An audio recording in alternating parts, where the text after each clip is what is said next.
నమస్తే అన్నా. నమస్తే నమస్తే రా తమ్మి. ఏం జాబ్ చేస్తావన్నా నువ్వు? నేను పెద్ద కొలువు చేస్తారా తమ్మి. అవునా, సరే గాని నీ జీతం ఎంత అన్నా? జీతమా 2000 వస్తుంది. ఏందన్నా 2000? అంతగానం తక్కువ ఉంది ఏందన్నా జీతము? 10,000 వస్తాయి. 8,000 ఇది తీసుకొని 2,000 నాకు ఇస్తుంది.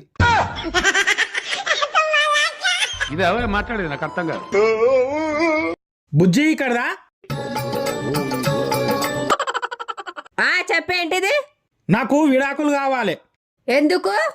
పెళ్లి చేసుకున్న నుంచి నీతోని దమ్ దమ్ అవుతున్నాను. నాకు నా నుంచి కాదుగా, నాకు విడాకులు కావాలి అంతే. ఎందుకు అంటున్నా?